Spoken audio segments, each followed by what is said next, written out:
Yo, yo, welcome to the show. We're going to be talking nothing but first round drafting. So 1 through 12. I included an ADP list here that has 1 through 20. So we could talk about the guys that might fall out of the first round. But this is only rounds 1 through, our picks 1 through 12 discussion. How to attack the first round. What's up, Marco? Marco is first, like many times. Only first round running back questions, first round wide receiver questions, first round QB questions, first round strategy questions. We're only talking first round only on this show. Don't try and trick me. Don't try and bait me. We're only talking first round. I have my take a lap button. Take a lap. Take a lap. You can't trick me. Take a lap. I'm in my semi-makeshift studio, and I have my Take a lap. take a lap button. I also have a new take a lap button. Take a lap. That's for those of you that are really bad boys, and you try and get me to talk about a third round player. Back to the show. First round only. Doobie, where have you been, Doobie? Smitty, what's going on, Brian? Smitty, been a while. Hope all is going good. I hope you're doing good, young man. 12th pick. Let's talk about it. Doobie, glad to see you. Kamara, Cook, pick 4, half PPR. Probably Kamara, bro. Cup him to Lat Murray. But Clyde, someone to talk about, but I think you take Kamara. You take Kamara. You be safe. You find Kamara another way. Do another league. What's up, JP? What's up, Dinosaur? What's up, Mikey boy? What is going on, Bender? Feet have been wiped. Hit the thumbs up on the way in. Double A. Sometimes we call him triple A. Clyde or Derrick Henry 1.7. Give me Clyde in PPR. Clyde will sleepwalk into 65 receptions. What's up, GOAT? What's up, Marco again? My first person in the room today. Hit the thumbs up on your way in. Nick, what's going on? Royal, Smitty, you're gonna regret not having Sanders. I love Royal. Always coming at me with the things that I'm going to get wrong. Never like, hey, I like this. No, he actually does. Sanders, 1.9. I don't like it, bro.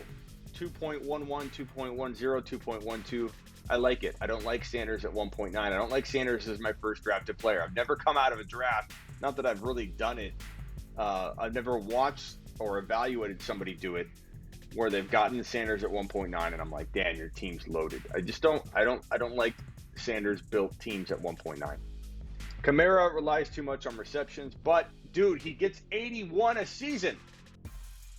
Kamara doesn't know how to not get 81 receptions. He relies too much on receptions. Bro, impostor. 81 receptions is a boatload, and I'm okay relying on that. I think he also gets 190, 200 rushes in 2020, which gets you 900,000 yards, something like that. So you're talking about a potential 2,000 yard, 1,900 yard running back that has 10 to 14 TD capability with an 81 reception total that gives you 81 PPR points. I don't know. I kind of like that. I'm okay relying on that. But you do you. I still appreciate you. Thank you for the take. To be fair, Smitty, I love your CEH takes. Thank you. That's what I wanted to hear, Royal. That's what I wanted to hear. I get the first round scraps. Pick 12, baby. Says Dino. Dino, that's a good place to try wide receiver lately. I didn't like it earlier in the offseason. I didn't like it in the middle part of the offseason, but I have done and walked through people who wanted to do it, and I helped them through it. The wide receiver approach. And let me tell you, we've drafted some good teams from the wide receiver angle at the 12 spot. It just depends on landing those running backs, which you got to predict if they'll fall or not. You think Mixon holds out? I'm not a Mixon fan, says Mike. I don't like Mixon. for a variety of reasons. Many of you know this. It is not new information. I think that there's injury risk. There's slow start risk like he had last year. There's, team trying to mesh together. A lot of 8-man fronts, in my opinion. Silva with the super. Thank you. I don't have my super chat button ready. Yeah. So I can give you this right here. Thank you, Silva. Cook or Clyde, non-PPR, other Silva brother here. Non-PPR. I think I go Clyde. I'm really leaning Clyde at the tail end of August going into September. I assume, Andrew, you're a big follower of the show. You've already drafted a lot of Dalvin Cook at some point, right? You probably at least own 2 or 3 shares of Dalvin Cook, I'd imagine, right, Andrew? Correct me if I'm wrong. I say lean toward the player you haven't drafted a lot of yet and make it more of a balanced thing. So for me, in my case, I've drafted a lot of Dalvin Cook. I've drafted a lot of Clyde at this point. So I could really go either way, but diversify thyself in fantasy football. Don't go into 2020 with the same team across the board. Injury could take you out, but I'm feeling Clyde is going to have a big, big year. I'm damn excited about him. So if I were you, I would go Clyde, but that's me. That is me. Back them up. Get them backups, baby. Thank you, Marco. Marco Silva says, Andrew, no, I'm coming in with the super. Marco Silva, the Silva brothers are beasts. Let me put these both up at the same time. The Silva brothers coming in hot. Coming into the show hot. Always great to hear your advice. Keep it up. Keep up the great work. Much love. Wipe y'all feet, says Marco. Thank you both for the supers. You're going to buy me a pizza pie a little later tonight. I took Adams and Julio last year, pick 11. It backfired completely. Adams getting hurt didn't help.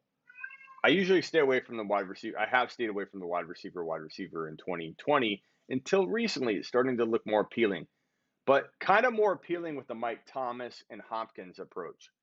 Like, that's the one I've kind of really walked people through. Mike Thomas falls to 7. You're like, what do I do? You go, Mike Thomas, Hopkins is falling to the second round oftentimes. You grab Mike Thomas, you grab Hopkins, you grab Evans again, and then you have 3 wide receivers. You grab JT, Hunt, Mostert, Singletary, all of these other running backs, and walk in with Mike Thomas, with DeAndre Hopkins and Mike Evans as your triple wide receiver stack, baby. I love it. I love it. It's one of the coolest teams I've helped somebody build, and I did it over the phone with the HeySmitty.com feature that you can order at HeySmitty.com, where I will draft with you, and I walk somebody through one of the coolest teams I've drafted all offseason, probably even the last couple of years.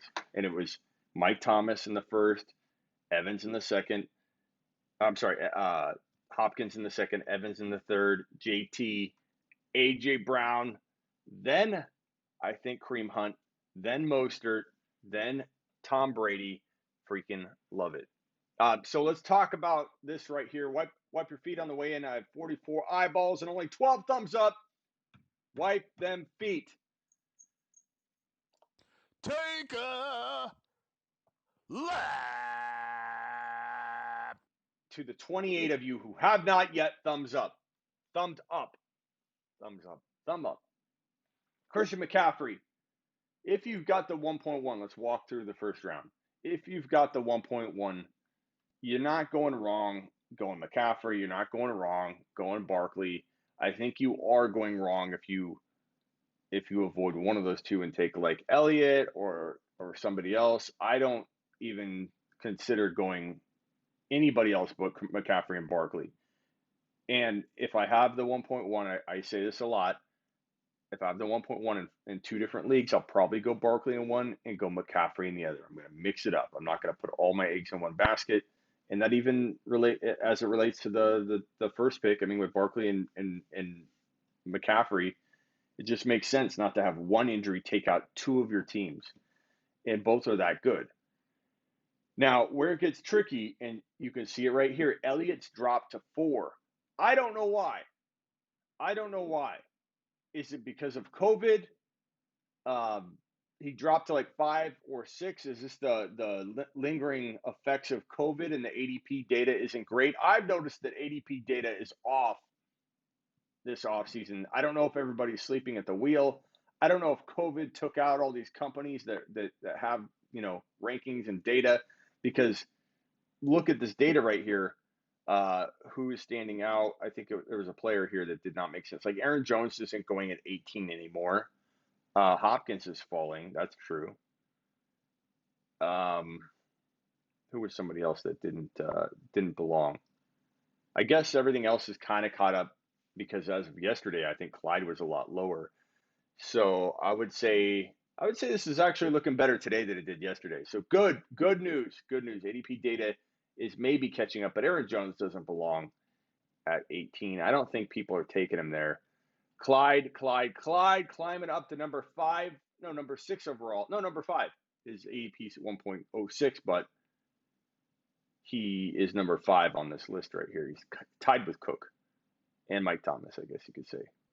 But Clyde, I don't know how you guys feel about Clyde at 5, but I'm okay with it. I'm okay with, as long as you're taking Elliott, Barkley, and McCaffrey ahead of Clyde, I'm okay. If you want to take Clyde over Kamara and Cook, I'm not going to be mad at you. If you want to take Kamara and then Clyde and then Cook, I'm not mad at you. If you want to go Cook, Kamara, then Clyde, I'm not mad at you. I think you could go any direction after the big 3, but Elliott needs to be number 3, and then Barkley and McCaffrey need to be your 1-2 or 2-1. However you want to order those guys, I don't think there's a big, mistake going one way or the other. I think if you hold the 5 pick, and this is a first round only show, we're going to do the second round one either later tonight because I've been cranking out the content, or we'll do it tomorrow. If you're drafting at number 3 and you got to go Elliott, okay? Number 4, 5, or 6 again. Kamara, Clyde Edwards-Helaire, or Cook. Where it gets interesting is right after that. Do you take Mike Thomas at 7, or do you go with a running back like Henry or Jacobs and you forego the number 1 wide receiver? I've been saying no.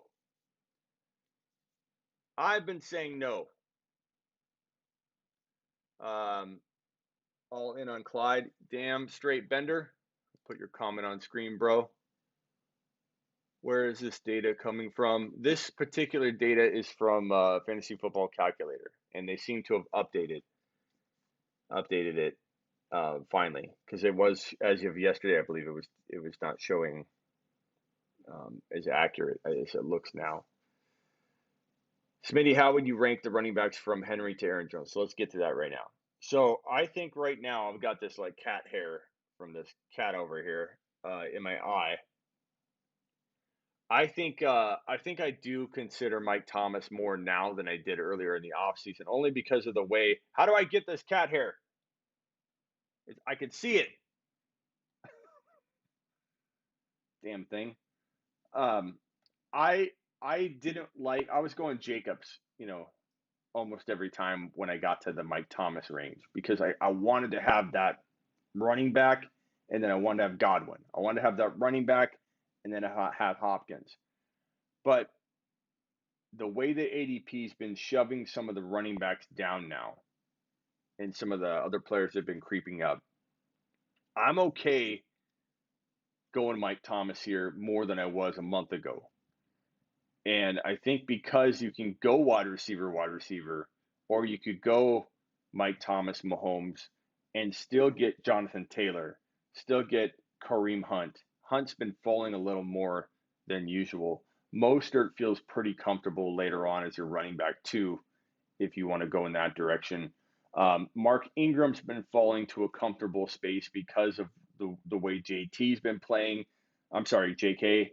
J.K. Dobbins has been climbing up draft boards, and I think you should try and get both if you do go Ingram. But Ingram has been falling to a very, very good value, And in Singletary too, people have been talking about Zach Moss. I'm not saying I love Singletary a ton right now. I worry about him too, but there are a lot of running back options. So if you do go Mike Thomas, you're not forced to go running back for sure in the second round. Take the best player available. Um, Henry to me is in non PPR, he would be number 6 or 7. In PPR, I like Jacobs over him. I like Jacobs over him just a little bit. I think you're not crazy to take Henry at number 6 overall if you wanted to, or number 7 if you take Mike Thomas and then Henry over Jacobs. I'm not hating on that. I don't like Joe Mixon anywhere near your first drafted player. I don't know that I take Adams in the 10 or 9 spot, only because if you look down the way, Hopkins at 19, Tyreek Hill at 16, even Julio in redraft at 14. These guys are all easily just as good as Adams. And the running backs like Aaron Jones, Nick Chubb's arguably as good as some of the running backs up there, but Aaron Jones, you start getting into the Fournettes, you start getting into other running backs. You may not get the same caliber running back in the second round like you're getting with the wide receivers in the second round. So I think I go Mike Thomas, but I think that's the only wide receiver I'm drafting in round 1. And so when I say go best player available, I'm telling you that 10 times out of 10, the best player available for me is always a running back unless it's Mike Thomas. And that's because I value Eckler. And I'm fading Chubb, but if you get Chubb at like 12 or 13 or 14 or 15, something like that, as your second drafted player, even if it's at a bookend type pick where you're getting him as your quick turnaround second round running back, I might get more on board again with that value, but probably not taking Chubb at 8, 9, 10, 11 again for the rest of the offseason because I like Hunt so much. But if you take Chubb in the second round, now you could maybe do the combo again and take Hunt in. You can maybe get Hunt in round 5. For whatever reason, Hunt's been dropping out of the top of round 4. And now I get a lot of comments where if we mock draft Hunt at the end of round 4, I get a lot of hate on it. People are like, you could get Hunt in round 6 or 7, you idiot. It depends on your league. It depends how astute your people are in your league. Are they students of the game? Have they been absorbing fantasy football all off season long?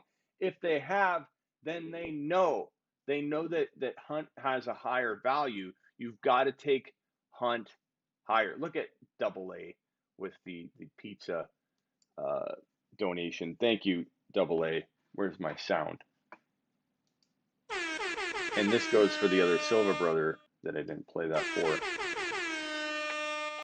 This is the Fantasy Football Show. Please hit the thumbs up. Smitty. And I appreciate you, Double A. I appreciate you. Where was I? I think I was just talking about how I love running backs only and then Mike Thomas in the first round. Oh, I was talking about Chubb. So I would draft Chubb in round 2 now, but I'm not drafting him any longer in round 1. But if you look at so my ranking would be Barkley, McCaffrey, Elliott, Kamara, Clyde, Kamara. I go back and forth depending on the wind and how the wind's blowing. And I could go back and forth all day long. Then I've got Dalvin Cook. I've moved Clyde ahead of Dalvin Cook. Not so much because of the holdout talk, but injury risk. I'm getting excited about Clyde. I feel like he's learning a lot right now. I'm buying even more into him than I, did before. And you guys know me. I'm all about Clyde. But give me Clyde right ahead of Cook. And then after that, I'm going to put Mike Thomas at 7 or Josh Jacobs. I could go either way depending on the strategy I want to deploy. I'm okay with Henry at 8. I'm not okay with Adams in the first round. I'm not okay with Mixon in the first round. I'm not okay with Sanders in the first round.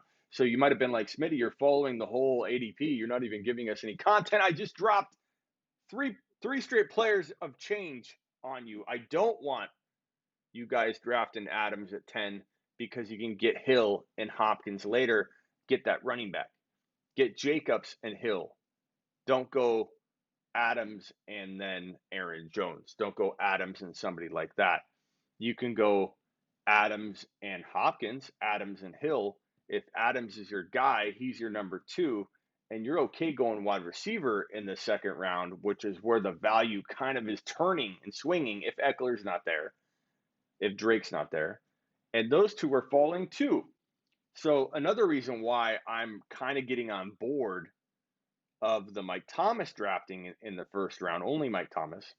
And I was not against that. I was just kind of trying to avoid taking a wide receiver at all in the first round. I wanted Jacobs. I could find Eckler and other players that I wanted as much as Mike Thomas. So it made sense to pass on Mike Thomas. Now I'm okay with Mike Thomas because Eckler is falling for whatever reason. I don't know why Eckler's falling.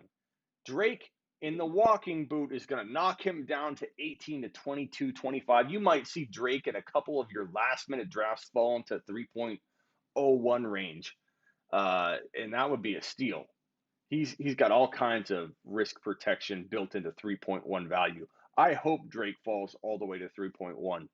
Then he's right back in the Dalvin Cook territory from last year where Cook was getting taken in the majority of the offseason between 17 overall and like 2.12,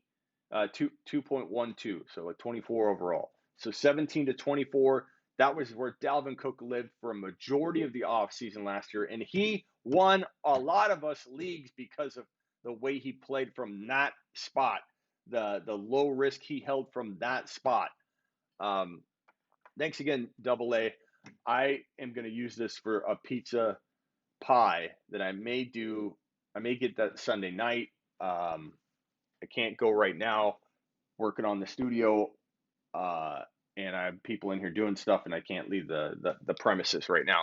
But I'm going to use this Double A and everybody else that super chatted to get myself a pizza pie and do a live stream over from Lou Molinati's, one of my favorite pizza places right now. I need them to sponsor the show is what we need. Smitty, why aren't you high on DJ Moore? Thomas, I'm not high on DJ Moore, not so much because I don't think he has talent. I think he's going way too high. If he falls out into a comfortable ADP range, I'd get back on board. Quarterback change, I don't know about the rapport there. People expecting a little too much out of him is just why I stay away, but it doesn't mean I don't like him. Smitty, what do you think of Julio this year? I think this could be his last year. I think he could have the one more year left of being a top 5 wide receiver. That's why I'm not like fading him entirely. I'm avoiding him as my first drafted player. I'm probably not taking him over Eckler. I'm probably not taking him over Hopkins, over Hill, over Adams.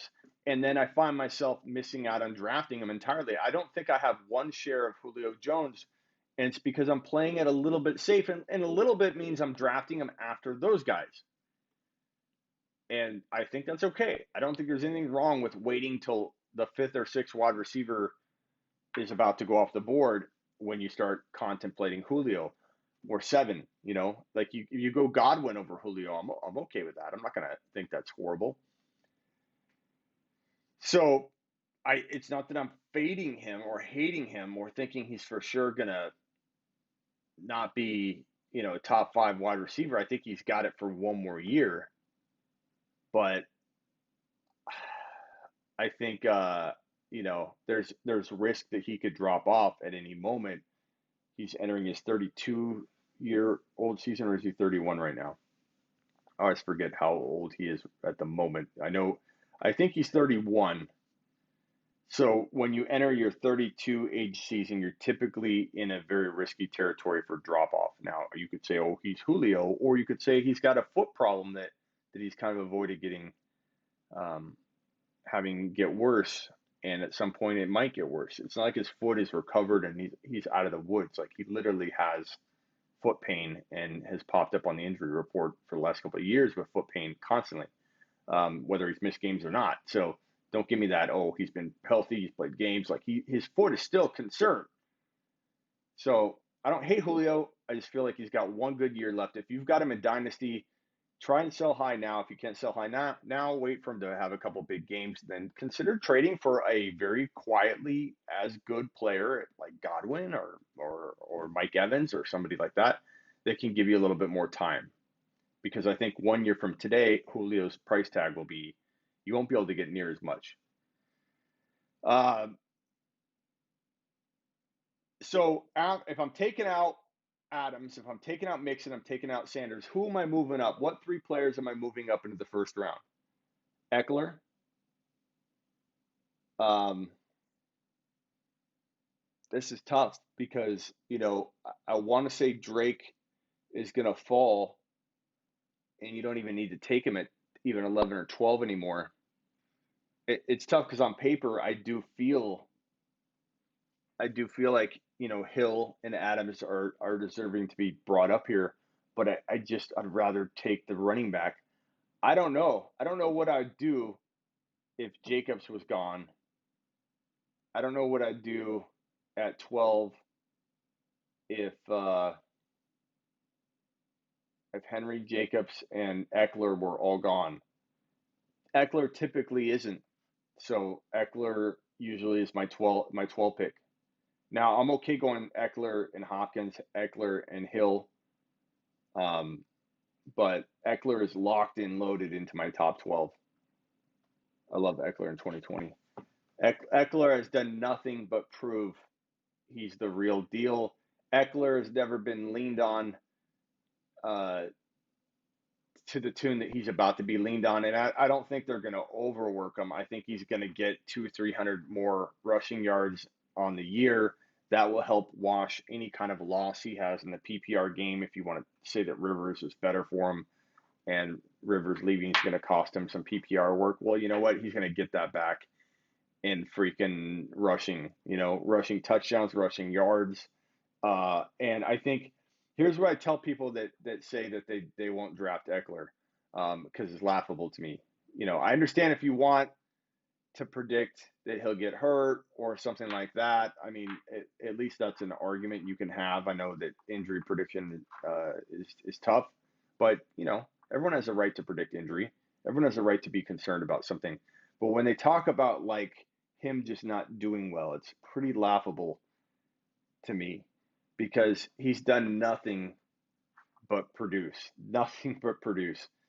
He was the number 7 to 8, depending on your scoring, ranked running back, um, with Melvin Gordon on the roster. And when Melvin Gordon was not playing, he was the number 2 to 5. And Melvin Gordon, thank you, Victor. Melvin Gordon's not there. So if you're going to come in and use the Melvin Gordon excuse, then Take a lap. you need to take a lap because that Melvin Gordon excuse is really dumb. It's really dumb because Melvin Gordon's not there. I hate to break the news to you. I hate to ruin the surprise when you get to your draft and you think Melvin Gordon is on the Chargers. He's not. He's on the Broncos, people. He's on the Broncos. So here's the other thing. Like, so I see a comment in here I'm telling you. Roger says, let me put your comment on screen because Roger is convinced. Whoops, sorry. I'm telling you, it's going to be a committee in the Chargers backfield. Let me put it this way. Here's where you get somebody when they come to you with a comment like that. No offense, Roger. You're still keep bringing it. Not trying to pick on you here, but he's been in a committee. He's been a top 5 running back. He's a proven top 5 running back in a committee. That's where he's done well, in a committee. So I don't understand how that scares people that he's going to be sharing work at all, which we don't even know if he's going to. It's all anybody saying he's going to be sharing the workload is completely speculating. But he did all of his dominating for the past couple of years in a committee. And they want to use him now as a starter from every indication I have. Eckler will catch a ton of passes. If you play in PPR, he's a top 5 to 10 running back lock if he plays 16 games. If you want to argue injury, that's a completely separate topic. I'm merely attacking hey, if you think that Eckler is not going to regress, Smitty, you're crazy. They're going to have a committee. The committee's already happened. He's thrived in committees. I think it's riskier. I think it's riskier to doubt him than it is to believe in him. I think the risk of saying he can't be an every down back is riskier than saying he can't be. I don't understand why people think he can't be because he hasn't been given enough work. Does that define you? He's gotten plenty of work, plenty of usage. He hasn't been a part-time guy. He's been a full-time guy. Nick says, this is a great comment.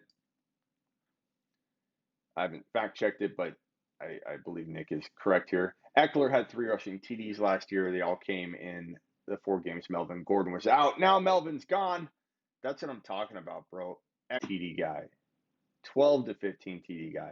I'm not saying he's locked to get 15 TDs. I'm saying he can be. There are very few running backs in the league that can be a 12 to 15 TD person. And the guys that are candidates for that are the guys that can run between the tackles, which Eckler can do. He just hasn't been asked to do a ton of it because they use him all over the field. And if you think, oh, he doesn't know how to run between pass, he runs routes. And you're going to blame him for not getting enough work or try and say he won't hold up when he's on the field constantly. He'll hold. Nothing in his game suggests he can't hold up. Like, oh, this part-time guy, now he's going to be the guy that's going to start. No, he's been starting. His whole time he's been starting. Eckler is not running TDs, just stealing goal line. I don't know, whatever. Guys, think whatever you want. I'm here to try and help you. And if you have a gut instinct about a guy, stick with it. Use me as a guide. If you are on the fence about a player, let me help you, and I'll shove you over the fence. But definitely stick to your guns. And if you're a Mixon believer, a Miles Sanders believer, Leonard Fournette believer, guys that I'm staying away from in 2020, don't let me stray you away if you've got a really, really strong gut instinct. I'm here to guide you. I'm not here to change your mind. Eckler and Patty. I like Eckler and Patty, bro. That would be a good duo. That'd be a really good duo. Can Taylor keep the starting job? I don't know. For a while. Is Sanders hurt bad? I don't believe so, but that's one of my concerns with him. And I know you could say, well, what about Drake? And you'd be right. You'd be right. There's no answer I have right now. I have no smart aleck answer for you when I say I told you I don't really trust Sanders. He's already hurt. We don't have a huge sample size to go off of. Everyone's assuming he's a top 12 overall player when he's already hurt, doesn't have a huge sample size to go off, and the team historically, not a little bit, heavily leans on multiple running backs historically. Those are all red flags to me. And you could say, Smitty, well, what about Drake? He historically has never been leaned on as a starter. He's already banged up. He's in a walking boot. You'd be right to have concern. And I don't have an answer for you other than I don't believe that the injury is a big deal. If I'm being lied to, I could be going down a risky path with Drake. I'm kind of okay with it though. You know, I'm kind of okay with some risk. I like a player's talent so much. I like Drake's ability, his upside so much.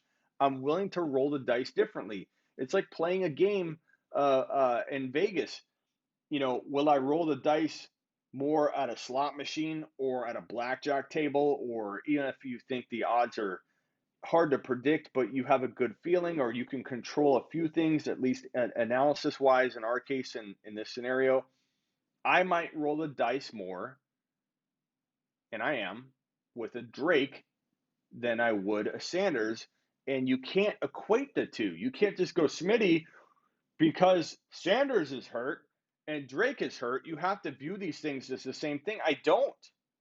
And sometimes it's hard to put into words, but I have different feelings and valuations for Drake on a talent level, a situation level. I love Drake's environment. I think Drake is in the best offense for him. Him and Clyde Edwards-Helaire, there are no two running backs in the entire league that fit their offenses better than Clyde Edwards-Helaire in Kansas City and Drake in Arizona. They're spread out attacks with offensive minded generals in charge that want to spread things out, get those running backs in space where they can do damage the way that they know how, navigating the space around them the way that they see fit. Clyde Edwards-Helaire is a magician in open space. Clyde Edwards-Helaire sees a man standing in front of him and he goes, "This is the easiest thing I could ever encounter. I can go left, I can go right, but one thing is for sure, I'm going around you, big man." That's Clyde Edwards-Helaire. Dominates one-on-one because he's a bowling ball stature. Can't be knocked over. Try knocking a bowling ball over. I'd love to see it.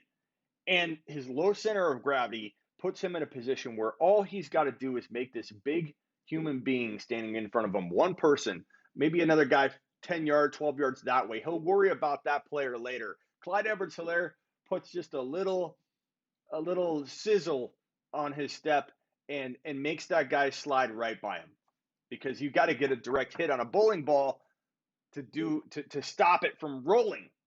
And so Clyde, little step left, little step right, straightforward movement. Guy rolls off him like butter. He navigates into the next gap or rushing lane or receiving lane, wherever he's going, and Clyde magically massages the openings and spaces until he slips through that one and that one and that one and that one, and then eventually two or three people catch up to him and pull him down.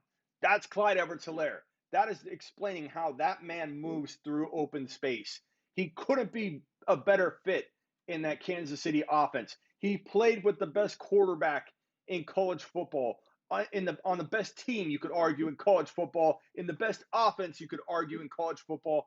And Clyde goes from that to the best offense in the NFL with the best quarterback in the NFL. Those two things are not debatable with me. And he goes to a coach that absolutely loves him. He goes to a coach that loves to play rookies and lean on a guy and turn them into 5-yard per carry running backs at times. Look at Jamal Charles. Look at all the running backs. Now is Clyde Edwards-Helaire not in my top two? I sometimes ask myself that. I sometimes ask myself, why doesn't he overtake Zeke?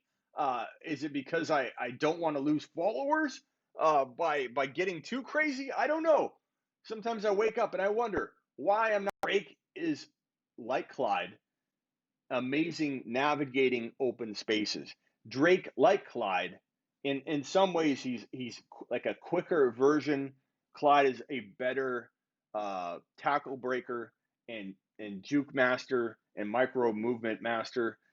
Clyde is in a better offense, a more matured and ready to roll, ready-made offensive position for him that's carved out, ready to go. He's going to get into that seat and he's going to shoot him into the end zone almost every time he freaking gets a touch. There will be no exciting per touch player in the NFL other than Clyde Edwards-Helaire. He'll be number one in excitement per touch.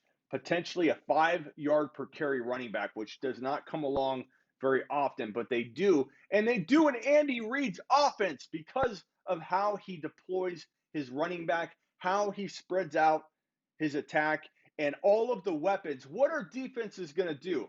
Hey, let's ignore Mahomes and Kelsey and Tyreek Hill and focus on the rookie running back we can't even see over the line. No, he's going to sleepwalk into 50 to 65 receptions. He's going to get double-digit touchdowns. It's going to be a phenomenal year. So get ready. But Drake, back on Drake. Drake has injury risk. I agree. I worry about it. I don't worry about his past because Arizona's bought in. Arizona traded for him. Arizona made Drake a top 4 running back, depending on your scoring, from week 9 on. Not like, week 12, 13, 14, take out week 16 and 17, Smitty, and don't count his first week, in Arizona when he got traded. No, when they acquired him in week 9 on, Drake was a top 4 to 5, depending on your scoring, running back in the NFL, in fantasy football, and they already bought into him. We have not 2 or 3 games. We have a half of a season of proven product from this guy.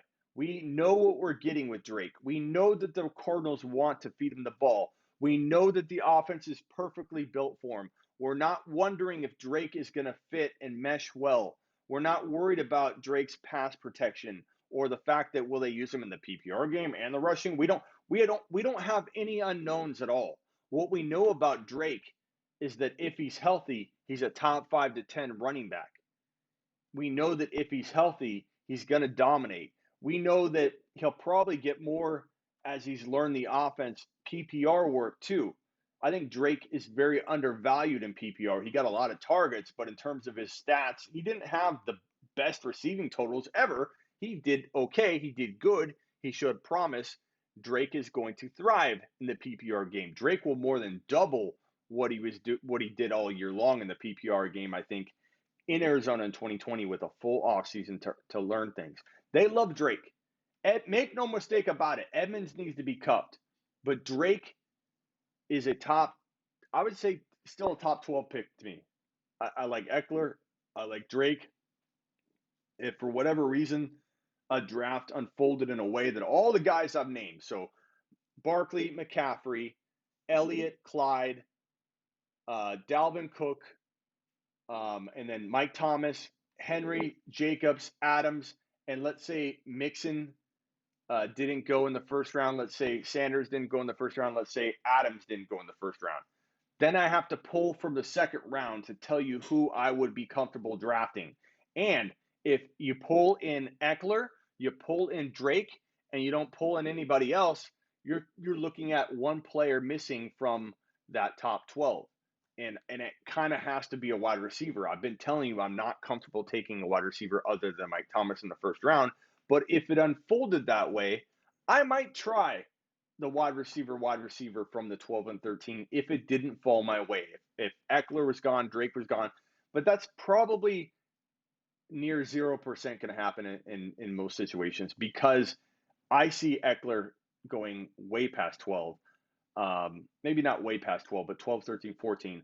I see Drake falling way outside of top 12 now because of the walking boot situation. So hit the thumbs up on your way in. 60 people watching, and only half of you have punched that thumbs up. A couple of you, I'm guessing it's probably Roger because I didn't agree with him, have hit that thumbs down. Roger, it'll be okay, bro. Relax.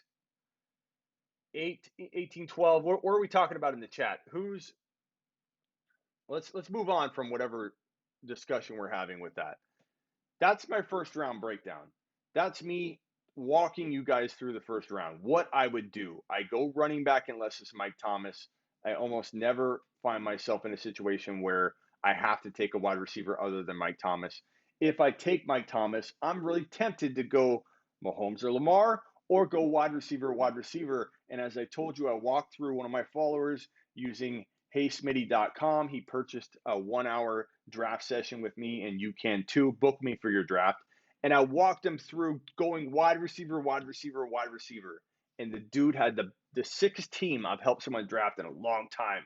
We were so excited. He's like, let's roll the dice, Smitty. He was amped. He wanted to go high risk, high reward. And I was like, okay. And we got to Mike Thomas and picked him at, I think, 7. Then we got to Hopkins in the second round. We picked Hopkins, and he's like, what did I do? And he's freaking out a little bit. I'm like, dude, relax. We committed to this. We're going to make it work. We only need 2 running backs to fall. We ended up getting more. Then when the third pick came, we didn't like the running backs, but we knew we'd like them in the next couple rounds, but they didn't fit the bill in that third round. We went Mike Evans. We went Mike Thomas in the first. We went Hopkins in the second. We went Mike Evans in the third. And then we got Jonathan Taylor in the 4th. Then we got A.J. Brown in the 5th because he could start another wide receiver as an additional flex. And then he got Mostert. Then he got Kareem Hunt. Then he got Tom Brady. Then he got Waller. And he got one other running back like Ingram or something like that. And his team is on fire. His team is lit. It's one of the coolest teams I've ever helped anybody draft in 2020, and probably even last year too. It's a lit team. But he called me up. We drafted using HeySmitty.com. So go to HeySmitty.com if you would like to hire me to draft with you. Just go there now. That's it for today. That's round 1. I hope to bring you round 2 either tonight or tomorrow. Probably do a live stream as well. I'll probably put like 12 to, or maybe I'll put like 8. I don't know how I'm going to do it because I want to incorporate some of those players in the first round that might have dropped to the second round. Smitty, who's good, a good running back too. If you get, let's see, let me put this on the screen. Smitty, who's a good running back too to get if I take Clyde at pick 6 and a 12 team? Eckler, Drake, and if they're not there, I don't force it. There could be another running back that follows, so make sure you don't just go off of that statement. I don't know who's going to be available, but don't be afraid to go Mahomes. Don't be afraid to go Lamar. Don't be afraid to go Hopkins. Don't be afraid to go Godwin and then take Evans in the 3rd round, and don't go running back other than Clyde in your first 3 picks, dude. If you get Clyde Edwards-Helaire, Godwin, Evans, and then Tom Brady later, tell me you're not damn excited, Nick, like I've been with my Tampa Bay build teams. I'm freaking loving the Tampa builds. I'm gonna drag that team on screen. My Tampa Bay build teams are my favorite teams right now. I absolutely love them. I can't get enough of them. Here's my Tampa Bay build team. It's in column 2 here. I got Barkley with the 1.2. I took Godwin with the 2.9. I took Mike Evans with the 3.2. I took A.J. Brown with the 4.9. I took Jonathan Taylor with the 5.2. I took Darren Waller, my number 3 surprise tight end in 2020 with the 6.9. I took Thomas Brady at 7.2 to deliver footballs and goodness to my 2nd and 3rd round picks in Chris Godwin and Mike Evans. And then I came back and backed up my JT with Marlon Mack. I took Gronk for a flex because why not? Give me more touchdowns from Tampa Bay. I don't care. I don't care what people think. I think he could have a 10, 12 TD season. Gronk could be an amazing 4th flex option when you have to roll with like 3 wide receivers like I have here. Godwin, Evans, A.J. Brown, and then you have a 4th flex. Throw Gronk in there. Gronk makes a fine 4th flex or 4th player that you're putting in wide receiver, 4th wide receiver. Aaron Rodgers, I don't care what people say about drafting quarterbacks really tight in that 7 to 12 range. If I see value, I'm going to attack it. And then I took Antonio Gibson with that 11th round pick, who I think is a steal there. I love Antonio Gibson there. That's one of my favorite teams. I love the Tampa build. I am pushing the Tampa build pretty much as my favorite approach right now, especially if you get a 1, 2, or 3, or 4 overall pick, because you can kind of make that Godwin Evans thing work. The further your 3 pick, so if you have 1.1, you have 3.1. If you have 1.2, you have 3.2. If you have 1.3, you have 3.3, and so on. The further your 3rd rounder gets, the more likely you're not going to get Evans. So this is an approach to not lock in, but because you don't want to cement yourself in to any plan, because flow of draft can definitely change things up. But if I had to give somebody, they're going into a room, the doors are going to close and lock like the Vatican when they decide who the Pope is, and you're not coming out until the teams are done, and the smoke comes out of the chimney. And I know you got Brady, Godwin, and Evans by the smoke coming out. If it's like the Vatican and you're going in, and I got to give you one piece of advice, and you're drafting from the 1.1, the 1.2, or the 1.3, I'm going to tell you, try to do the Tampa build. And for all the negative Nancys that go, you can't win with those 3 bucks. What happens on a bye week, Smitty? What happens if they have a bad game, Smitty? Do you not see who else is on my roster? Do you not see Barkley at 1.2? Do you not see A.J. Brown sitting there at 4.9? Do you not see Jonathan Taylor at 5.2? Do Do you not see my breakout tight end who already broke out, but he's going to double break out and break out again and be the number 3 overall ranked tight end in Waller at 6.9? Do you not see Gibson down at 11.2 trying to find a way into my lineup and Gronk as my flex? How in the hell is a maybe mediocre game going to ruin that team? I'll have Barkley step up, Jonathan Taylor and A.J. Brown. This is one of the best teams I've built in a long time. It's a screenshot, so I can't scroll over. Are you in any grandma leagues? I kind of feel like this is a grandma league, Dried Ocean. It's a veteran full of people that have played for 20 years, but they're drafting like grandmas. They're drafting like Bill from, I think this guy, Brandon's Bill from accounting, Bear's grandma, Cypher is probably, some kind of, distant cousin. I feel like that's who these guys are. They're not. They're buddies, but I feel like it's a grandma. I do feel like I'm taking candy from a baby. When you look at a draft like this, the teams that are the biggest threat are the first 4, maybe first 5 teams, because they have a strategic advantage drafting, especially this year when I break down the ADP. ADP can change this a little bit. Like if flow doesn't dictate that the 3.1, 3.2 are super ultra valuable, and they are this year. I've determined that the people you need to walk out of your draft looking at the teams and worrying about are from 1.1, 1.2, 1.3, 1.4. It's hard to screw up your draft from these draft slots. It's hard to have a bad draft from these draft slots. You gotta really screw things up pretty badly to mess that up when you're handed that amazing of a start. You're gonna go and screw it up. It's hard to screw it up. Look at these teams. So you got McCaffrey, Eckler, Kyler, DK, Odell, Sutton, Swift, Boyd. That's a pretty good team. That team has a chance to hang with me, but I think my team's better. The number 3 team, Elliott, Drake, Julio, DJ Moore, David Johnson, Keenan Allen, Watson. That's an okay team, but I think mine's better. Kamara, Lamar, Aaron Jones, Juju, Woods, Montgomery, Hurst. That's an okay team. Team 5, Dalvin, Holmes, Bell, Cooper, Andrews, Chark. That's an okay team too. All of us right here have really good teams, but I think I'm the one that has the most firepower. I'm the one that has that that potential for what, 70 plus TDs out of all my bucks on the year. What if Barkley gets injured, Smitty? What if McCaffrey gets injured? What if Kamara gets injured? I don't know.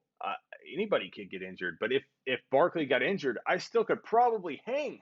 I'm not sure I'd call myself the front runner if Barkley got hurt, but I don't know, man. It's hard not looking at my team and being like, how the hell does anybody disagree with me? I know I like my teams. I'm notorious for walking out of the draft, and a lot of times I say the same phrase where I go, I would take this team into battle any day of the week or any given Sunday. And I get some crap talk from some of the industry guys because they say that Smitty walks out of every draft thinking his team's the best team. I do. Big deal. Who doesn't? Who doesn't? But I can walk out of a draft to say I didn't like that team that much. I should have went in this direction or that direction. I don't feel that way, man. I feel like this team is just on fire, and I love it. Dried Ocean traded Hopkins and Fournette for Golladay and Chubb. Hopkins and Fournette for Golladay and Chubb.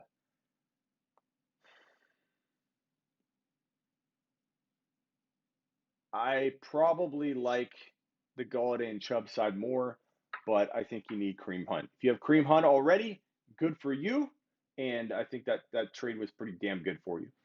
But if you don't, it could be great for a while. Maybe Chubb never gets hurt, and then you dominate it. But I think you need to have Hunt, or it's kind of a tough trade to break down. How good's Fournette going to be? I love Hopkins. I like Hopkins more than Golladay, but not by that much. I love Golladay a lot. Galladay's going to drop a huge, huge season. What's up? What's up, Kango? Vinny Vinny, I pick Chris McCaffrey, Galladay, Lamar, Jackson, Metcalf. I don't like the David Johnson pick. I bet there was a better player than David Johnson. But Vinny, you're still already, without looking at the rest of your rosters in your league, you're top five, bro. Top five. You hit a home run with every pick but the David Johnson pick. Everybody craps the bed once or twice in their life. Nobody's perfect, Vinny. But trade David Johnson high. Kareem Hunt and AJ Brown I don't care about that you would have had a light running back 2 or whatever. You could have figured something out. I would have taken an AJ Brown all day long over David Johnson, and I bet you he was probably there. Or Chark. Take Chark over DJ all day long. Chark. That's the thing. If you're maybe going to start like a J.K. Dobbins at your running back 2, you start J.K. Dobbins at running back 2. I'd rather do that and roll the dice and say, you know what, maybe he gets a lot of work early on, or start a Swift. And I'm not even that high on Swift, but I'd rather do that and love every pick I made. Every pick I made. And when you're talking about David Johnson or Chark, and you need a running back too, most people can't put their balls on the table. I'm not saying this toward you. I'm just saying in general. So don't take this the wrong way. But most people can't just flop it out and say, you know what? I don't care. I don't care that I don't have a running back 2. I don't care what Steve 457 over here on Instagram that I'm drafting with is going to say to me, because no one's drafting in a room anymore. Everyone's drafting with random people or their buddies, or people are so shorthanded. You have a Bob 7534 in your league, and who cares what kind of crap talk he puts in the chat as you make your pick and goes, well, I guess you don't have a running back 2. I love it. Bring it. Bring on the shit talk. I have so much of that already from all my league mates who, Schmitty thinks he's an expert. Guys I've been playing with for 15 years. They respect me less than the 2 thumbs down I got in this live chat right now. Those guys, they love to beat me. They love to pretend that they don't look at anything I do, and never in the million years would any of my draft buddies in my longtime buddy league, even my best friend who was on my live the other day, not in a million years would any one of those guys purchase content from me and admit that they would buy content from me. They play in a league with me. I'm no expert to them. I deal with that in all my buddy leagues, all my I have a long time buddy league. It's literally like over 20 something years of playing. We've had a lot of guys rotate in and out. There's like literally 2 guys, maybe 3 that are OGs, original. All 20 years we've been playing in the same league, and we've rotated a bunch of other people that we've met or, brothers have known and stuff like that. And they don't respect my opinion, or they say they don't. And I get laughed at constantly. I love it. I feed off it. You know how much shit I'm getting in that league from going Godwin, Evans, and Brady and Gronk, especially when I went Gronk. They went nuts. They're like, are you kidding me, you idiot? Like, oh my God, you're really off your rocker on this one. You've finally gone too far. All these comments. This one, I got so much crap talk in the chat of my draft, and the draft's still going, as you can see. There's so much trash talk in the chat about my Tampa Bay build team. It's hilarious. It feeds me. So back to what I was saying. If you're looking at David Johnson, you're looking at Todd Gurley, and you're pressured, you feel like you're pressured to take one of those guys, and you're looking at an A.J. Brown, a DK Metcalf, or a Chark, we're talking about sneaky wide receiver 1s. Chark has wide receiver 1 potential. Maybe it's low end, but he could sneak in, have a cup of coffee, and dance with those wide receiver 1s all year long. Make no mistake about it. DK Metcalf could sneak in to that top 12, top 14 wide receiver group, have a cup of coffee with them. Make no mistake about it. Those guys are very safe players to draft over David Johnson, who you don't even know what you're getting. You don't know what he's walking into. You don't even know if he's healthy. Same thing with Todd Gurley. He's been limping around. He's in an offense that everybody thought was so great for him to go to. Atlanta's perfect for Todd Gurley. No. It's not. It's not a good place for a running back at all. And if you're worried about potentially sitting out plays or your knees could flare up, you you're not going to be the guy they lean on all the time when you're coming in and out. And it's an offense that even though they fed Freeman a lot of work in the PPR game, he didn't have the stats at the end of the year. So it's not efficient. It wasn't efficient work for Freeman, even though he had a lot of volume in the PPR game. They throw a lot even to the running backs, but they don't. He's not going to get 1,000 yards there. Gurley won't sniff 1,000 yards, even if he played all of the game every game. He would have a tough time getting 1,000 yards rushing. On top of that, he's in and out of the lineup. Stay away from Gurley. I have people that tell me they drafted Gurley in the second round. They're like, Smitty, I drafted a team just like you said. Woo! And they show me their team. And it's got Gurley on it. It's got David Johnson and Gurley on it. Or they took DJ Moore in the second round. They're like, Smitty, I took your advice. Woo! And it's so hard because a lot of them are, on sleeperu.com, where you can find all my bold rankings and predictions, and you get the one-on-one advice when you purchase that product. It's hard for me to crap on somebody that just bought their subscription and they're asking me their advice and they're like, Smitty, I did it. I went off your rankings, bro. I got Gurley in the second round. I got, and I'm like, it breaks my heart. And I'm like, bro, you shouldn't have taken Gurley in the second round. You shouldn't have taken DJ Moore at 2.9. You shouldn't have taken Mixon at 1.6. This is not a Smitty built team. No stamp of approval coming your way. Posner, where have you been, Posner? Damn, Smitty, it's been since last season that I've been here. Dropped the ball on fantasy this year. Draft on Sunday. Lots of catching up to do. Posner, the Super Chat Master is back. The lights are going to stay on. I'm going to get pizza tomorrow. Tomorrow or Sunday because of Double A, because of Posner, because of all you super chatting mofos. Where's my sound for Posner? I don't have all my sounds with me right now. But Posner, I'm damn glad to see you, man. I haven't seen your name in a while, bro. But damn glad you're catching up with us. Smitty, my friends don't like taking rookies in the first 3 rounds, and I love Clyde. 16. Whoa, what should you do? I mean, in that case, you're talking about first 3 rounds. Well, it's 18 picks in the first, so that's not crazy uncommon to not see rookie. 1 rookie, 2 rookie. I mean, you could get away with not drafting them with your first pick and still get them. So, what pick do you have? Depending on what pick you have, did you tell me what pick you had? I don't think you did. So if you had the 3 pick, dude, you could get Clyde and Elliott. I'd love that. And Mahomes, Clyde, Elliott, dude. One thing you got to think about in a small league is there's so much depth on the waiver wire. There's so much depth later in your draft. You don't even need to go to your waiver wire. In your 8th and 9th round, you're picking players that people are taking round 5 or 6 or whatever that equates to.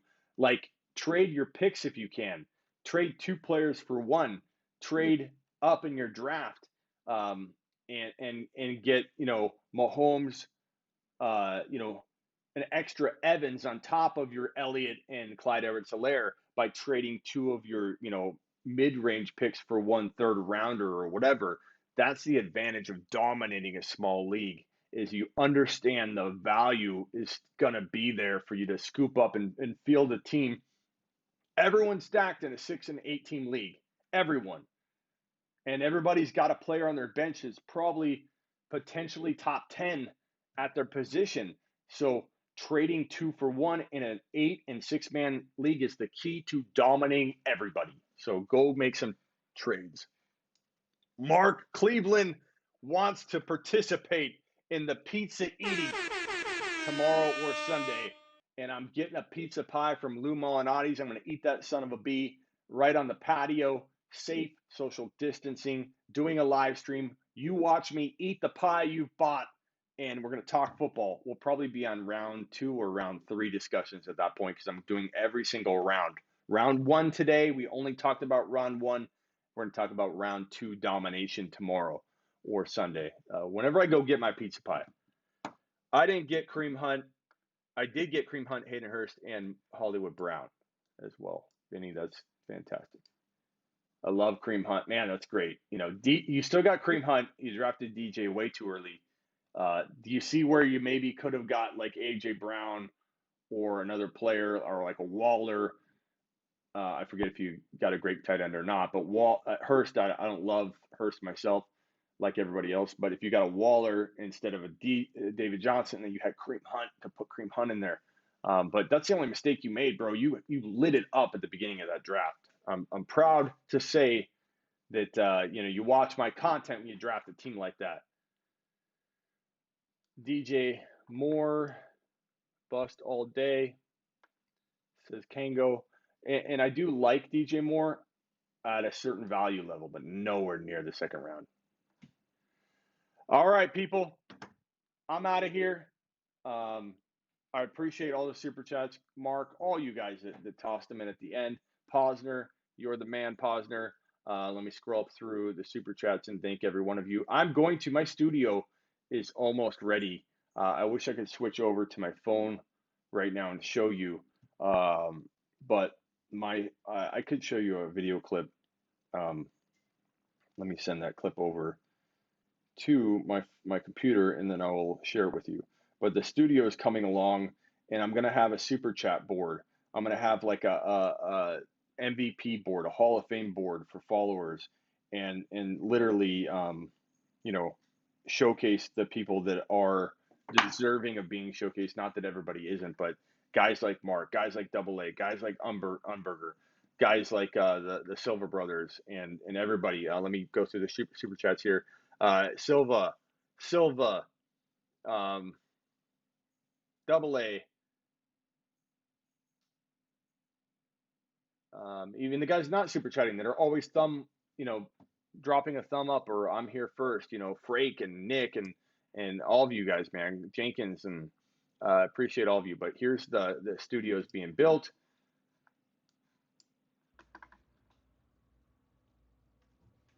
And as you can see, I have AC getting funneled right into the top in between the two light cans. So I have a can light right here.